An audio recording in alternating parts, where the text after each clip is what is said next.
Supporter cards are powerful trainer cards that can only be used once per turn.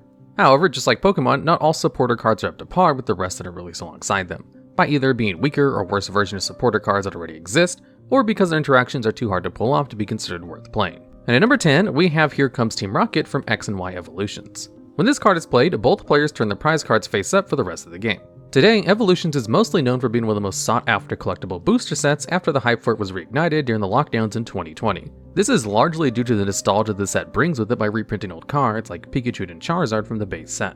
Another big part of the set was the homage this was paid to older item cards, with some of these item cards being designed without supporter categories in mind as it had been introduced in the first couple of sets. They had to be changed to be supporter cards. One of these cards was Here Comes Team Rocket, which was originally released in Team Rocket as a regular trainer card. The Evolutions version, however, isn't the first supporter version of the card. In 2004, Set EX Rocket Returns, the exact same card had already been released as a supporter card. Back then, this card was already not really relevant, but the Evolutions version rightfully makes into this list due to another card that existed at the same time. Town Map from X and Y Breakthrough is an item card that flips your prize cards face up. Town Map saw a reasonable amount of plays that allowed players to better control their prize cards and can allow them potentially get matchup relevant cards that they could normally only get from the prize cards by luck. He was even featured in the 2018 World Championship winning deck in the Masters division. On the flip side, Here Comes Team Rocket never saw any kind of competitive play. Not only because Town Map was simply a better option by not giving your opponent the same kind of benefit as you got, but also because Town Map didn't require to use a supporter card for the turn just to be able to look at your prize cards. This combination of an already existing card that did a much better job and also not being a supporter card puts Here Comes Team Rocket on this list of the worst supporter cards of all time. And at number 9, we have Swordward and Shieldbird from Sword and Shield Battle Styles.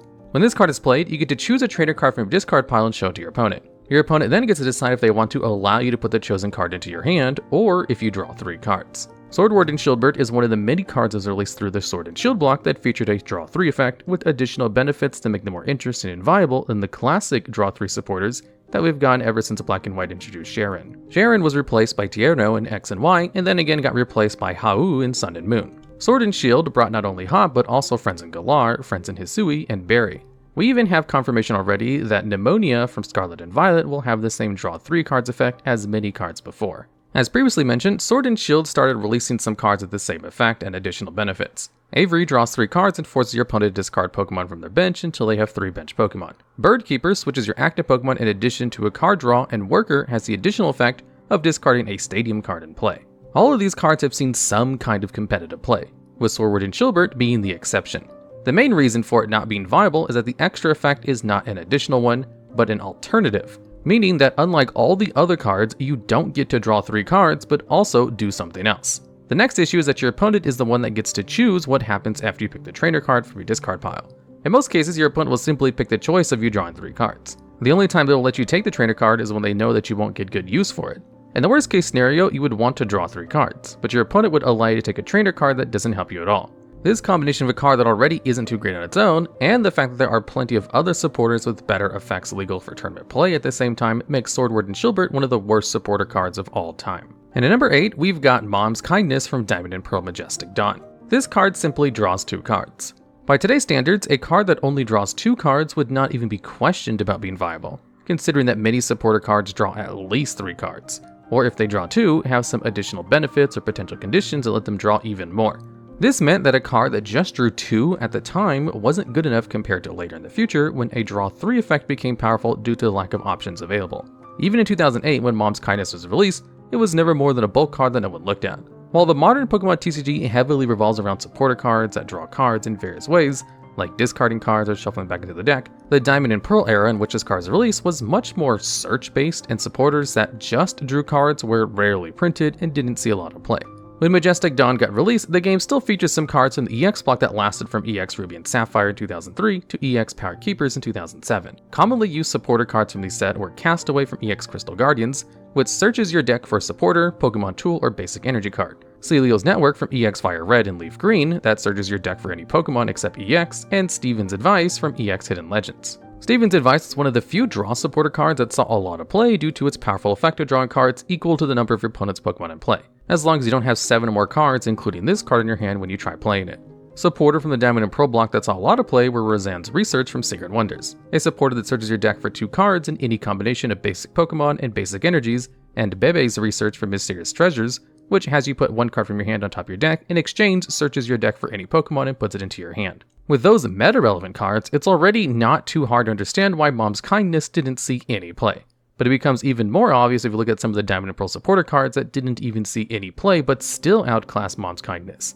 Team Galactic's Mars from Secret Wonders also draws 2 cards, but in addition also puts a random card from your opponent's hand at the bottom of their deck. Another card we can look at is Professor Oak's Visit, also from Secret Wonders. This card draws 3 cards and then lets you choose a card from your hand and put it at the bottom of your deck. These buff cards that were even released before Mom's Kindness never saw any kind of relevant play, meaning that a nerfed version of them wouldn't see play either. The existence of cards that already have the same effect with additional benefits on top of many good supporters in general make Mom's Kindness one of the most unnecessarily printed cards. And at number 7, we have League Staff from Sword and Shield Vivid Voltage. This card draws 2 cards, and an additional 2 cards if Wydon Stadium is in play. Wydon Stadium is a stadium card that heals 100 damage from a V Pokemon that evolves into a V Max Pokemon. Drawing 4 cards is actually a very good effect, which is why cards that would draw 4 or more cards are usually put behind some kind of barrier. The most prominent, or played, example of a card like this is Coach Trainer from Sun and Moon Unified Minds. When this card is played, while you have a tag team Pokemon in your active spot, you get to draw 4 cards. Should the condition not be fulfilled, you only draw 2 cards, just like League Staff. Coach Trainer would usually be used in decks that either exclusively ran tag team Pokemon, or only a few copies of cards that weren't, making it a card that drew 4 most of the time. This kind of conditional draw 4 effect started during Sun and Moon with Samson Oak, a supporter that draws 2 cards and additional 2 of both active Pokemon are of the same type. Especially during Sun and Shield, these kinds of effects have been printed in many types with all kinds of different conditions to be fulfilled. Dan from Rebel Clash only draws the full 4 cards if you beat your opponent in a game of rock, paper, scissors. Schoolboy and Schoolgirl only draw cards if your opponent is on an even or uneven number of prize cards. Or iScan simply replaces the tag team part of Coach Trainer with Hisuian Pokemon in your active spot. One thing all these cards have in common is that they interact with types of cards in play, or don't require any specific cards to be in play. The problem with League Staff is that, in order to draw 4 cards, it requires 1 specific card in play, which means that you can never have more than 4 copies of it in your deck, whereas cards like Hisuian Pokemon or Tag Team Pokemon could be played in larger quantities. Or if you didn't play any cards of other subcategories, would always be guaranteed to be in play.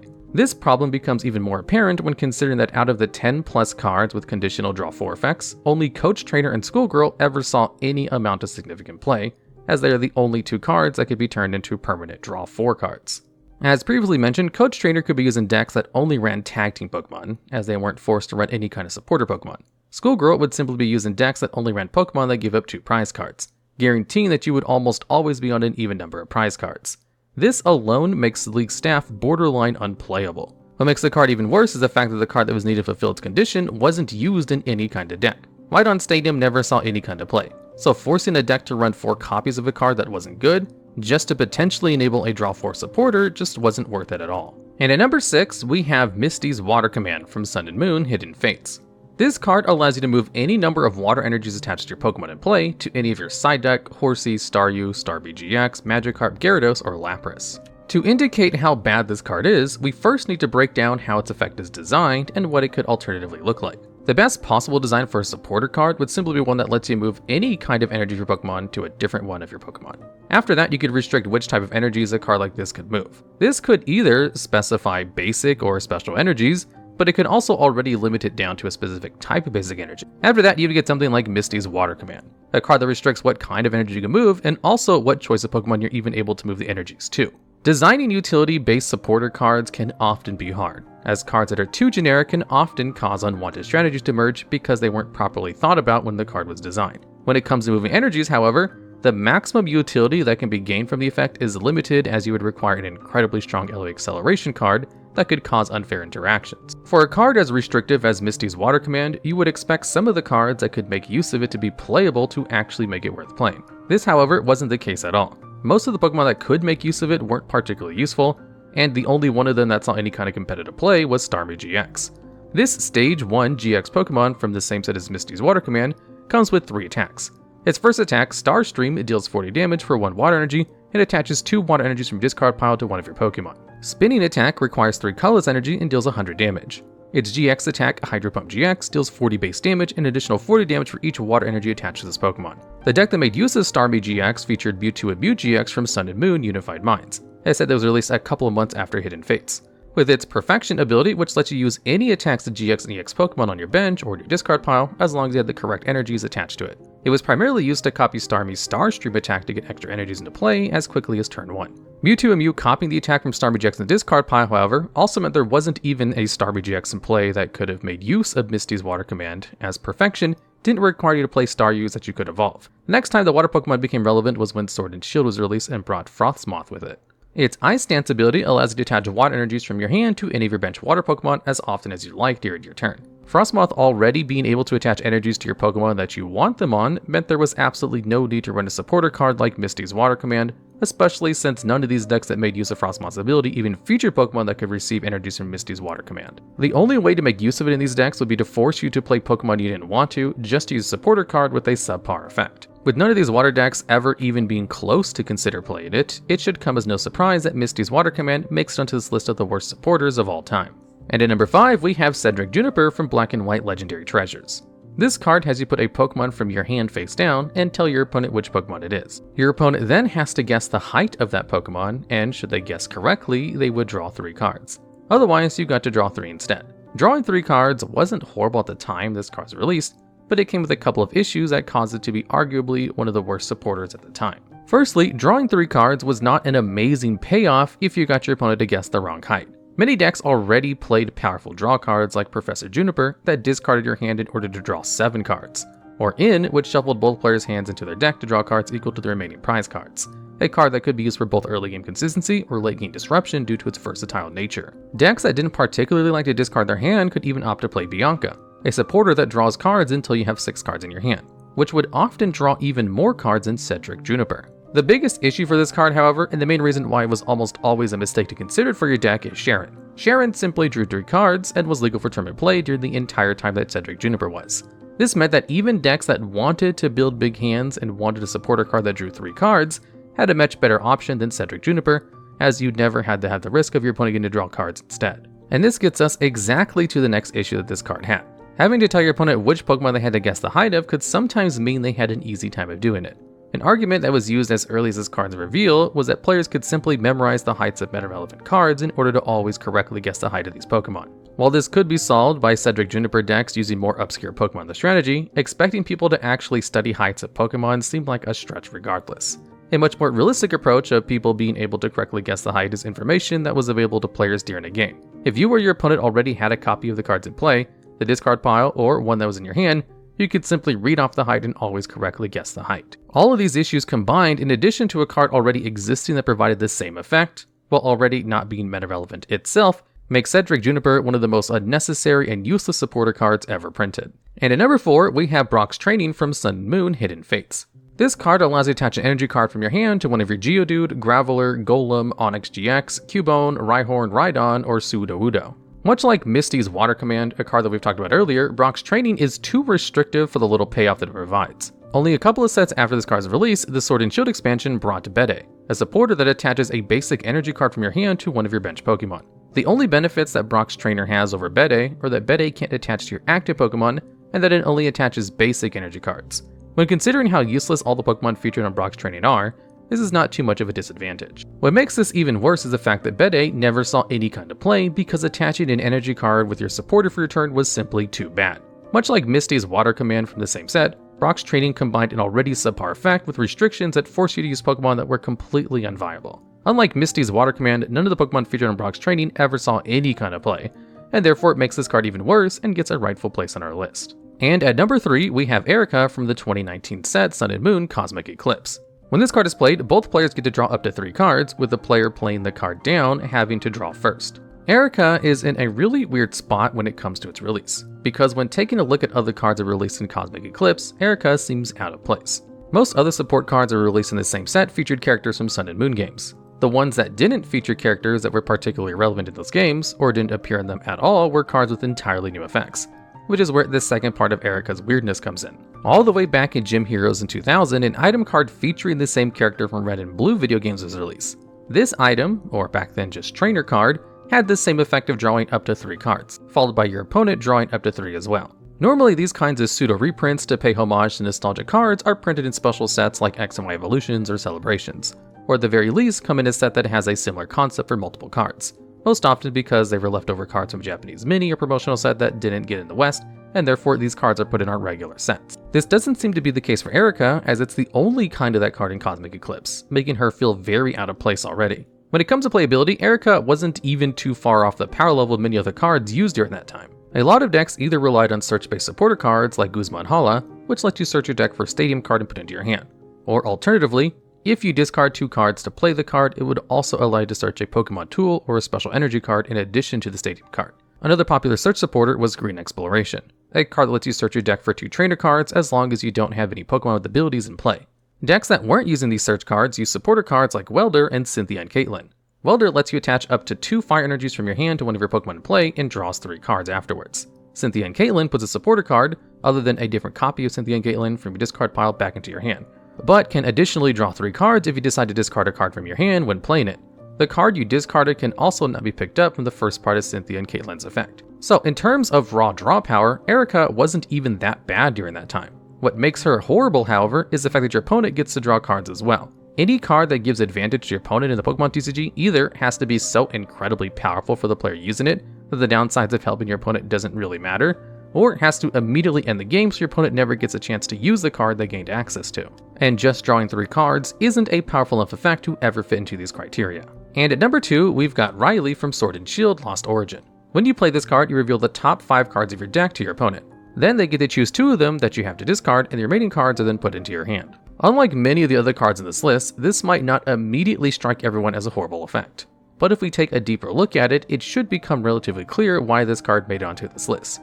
Cards that look at the top X cards and require some kind of choice actually have a fantastic track record in the TCG of being viable. Sage's Training from Heart Gold and Soul Silver Undaunted lets you look at the top 5 cards of your deck. You get to pick 2 of them and the rest are discarded. While this card wasn't universally useful at the time, many decks that just needed the extra consistency and often didn't mind discarding some cards, or in some cases even had cards in their deck that they wanted to have in the discard pile, would make great use of it.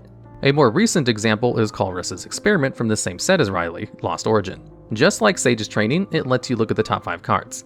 This time, you get to choose 3 of them to keep and the remaining cards are put into the Lost Zone instead of the discard pile. Cards that enter the Lost Zone can't be used for the rest of the game, but just like decks could turn the discard aspect of Sage's Training into a benefit instead of a disadvantage.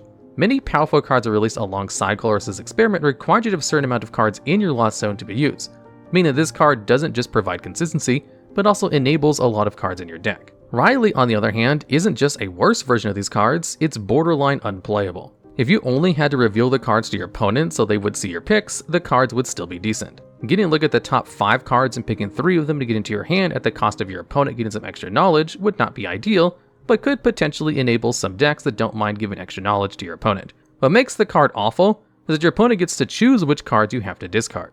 This could potentially mean that you lose key parts of your deck or match up relevant tech cards that you can't afford to get rid of. On top of your opponent getting extra knowledge about the cards you have access to makes it one of the worst supporter cards ever, especially because it can actively cause you to lose. And at number 1, we have Imakuni from X and Y Generations. This card has a very simple effect of just confusing your active Pokemon when it's used. Confuse is a condition where Pokemon has to flip heads to attack or else take 30 damage instead. Before we get into Imakuni, we should take a look at the set that it came in, as X and Y Generations was not a regular expansion to the Pokemon TCG. For the 20th anniversary of Pokemon in 2016, a special set was released that primarily featured Pokemon from the Kanto region and reprinted some of the item cards from the X and Y block. It was not sold in booster box like regular sets, instead Generations was the first Western set that was only sold in promo boxes. Like most of the newer non-booster box sets, Generations also featured some items and supporter cards that were completely new. Some of them, like Revitalizer, an item card that puts 2 grass Pokemon from discard pile into your hand, were playable cards that eventually found their way into decks that could make good use of it. On the other side, we got Imakuni, a card clearly designed to be a joke and not for competitive play. To show how useless this card actually is, we need to take a look at its effect a bit closer. The Pokemon TCG has 5 different status conditions. Poison puts 1 damage counter on the affected Pokemon between turns, Burn puts 2 damage counters on Pokemon between turns, but also has the user of that Pokemon flip a coin to see if the status condition gets removed. Sleep and Paralyze make the Pokemon unable to attack, with Sleep flipping a coin between each turn, just like Burn to see if the status condition is removed, and Paralyze always getting removed after 1 turn.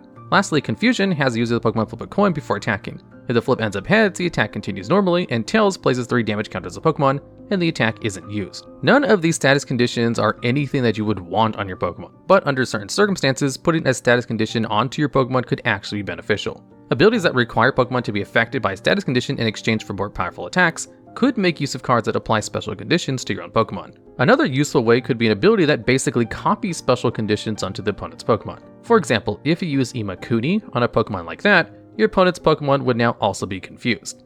Even with these potential scenarios in mind, Imakuni is one of the worst supporters of all time, as putting confusion onto your own Pokemon almost always makes your attacks a 50% chance to miss and deal 30 damage to your own Pokemon. And even the copy abilities would simply be too much effort just to put a special condition onto your opponent's active Pokemon that could easily be removed by something as simple as retreating. However, if we take a look at the backstory of Imakuni's design, it becomes very clear that he was made very bad on purpose. While this Imakuni card is the first we've ever seen of him in the West, Japanese players are very familiar with him, as he was created shortly after the TCG's release over there. From 1997 to 2002, he was part of many promotional live events in Japan, and also received more than 10 cards that featured his character to some degree. One of these cards is Imakuni's Doduo, a card we got shortly after Generations was released in X and Y Evolutions. Imakuni was clearly put into Generations as a joke and purposefully made bad, which made it even easier to put him onto this list. Consider that most of the other cards weren't even designed to be bad like this one was. Alright, and that's the list. What do you think is the worst supporter card of all time? Or did you consider a card playable that you later found out to be really bad? Make sure to let us know down in the comments below. And also make sure to let us know what kinds of videos you want us to see next.